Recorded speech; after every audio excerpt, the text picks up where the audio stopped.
Diyanet Birliksel'in 3.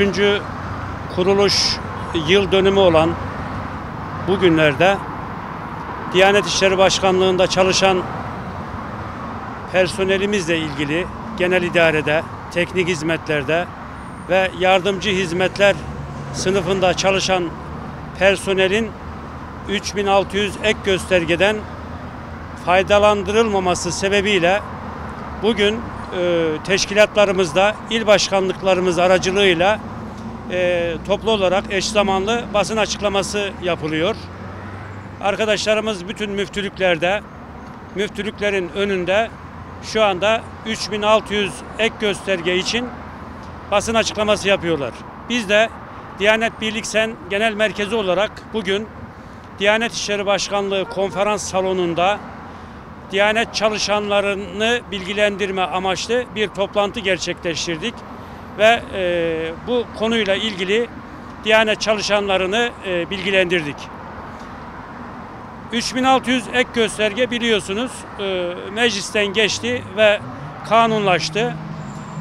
Bu kapsam içerisinde 2 yıllık din görevlilerimiz ve 4 yıllık üniversite mezunu olan din görevlilerimiz 3600 ek göstergeden faydalanırken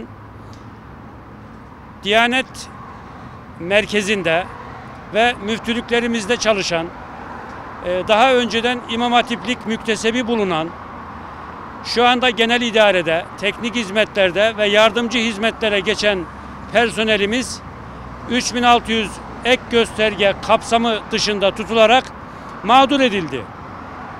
Bu mağduriyetin giderilmesi adına ve kamuoyu oluşturmak amacıyla Diyanet Birliksel olarak biz üzerimize düşen görevi yapmak ve personeli bu konuda bilgilendirmek amaçlı basın açıklamaları yapıyoruz.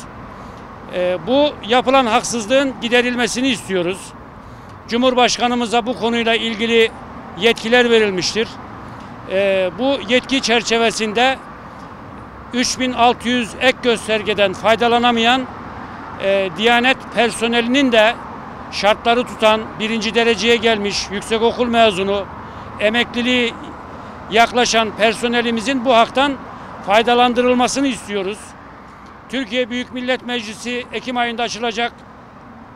Ekim ayındaki meclis toplantısında milletvekillerimizden bu kanuna ek bir madde eklenerek Diyanet çalışanlarının da genel idarede, teknik hizmetlerde ve yardımcı hizmetlerde çalışan personelin de bu haktan faydalandırılması hususunda kanunda değişiklik yapılmasını istiyoruz. Bununla ilgili kanunda değişiklik yapılana kadar 3600 ek göstergeden bütün Diyanet çalışanları faydalanana kadar Diyanet Birliksel olarak çalışmalarımızı devam ettireceğiz. Hak arama mücadelemizi devam ettireceğiz. Bununla ilgili bizlere bu imkanı sunduğunuz için sizlere de teşekkür ediyoruz. Sağ olun, var olun. Bir haksızlık olduğunda onu elinizde düzeltiniz diyor Peygamber Efendimiz.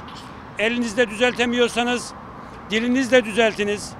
Onunla da düzeltemiyorsanız gönülden, bunu canı gönülden isteyiniz. Biz elimizle, dilimizle, gönülden bu mücadeleyi yapıyoruz ve Diyanet çalışanlarının tamamını kapsayan 3600 ek gösterge düzenlemesinin yapılmasını istiyoruz.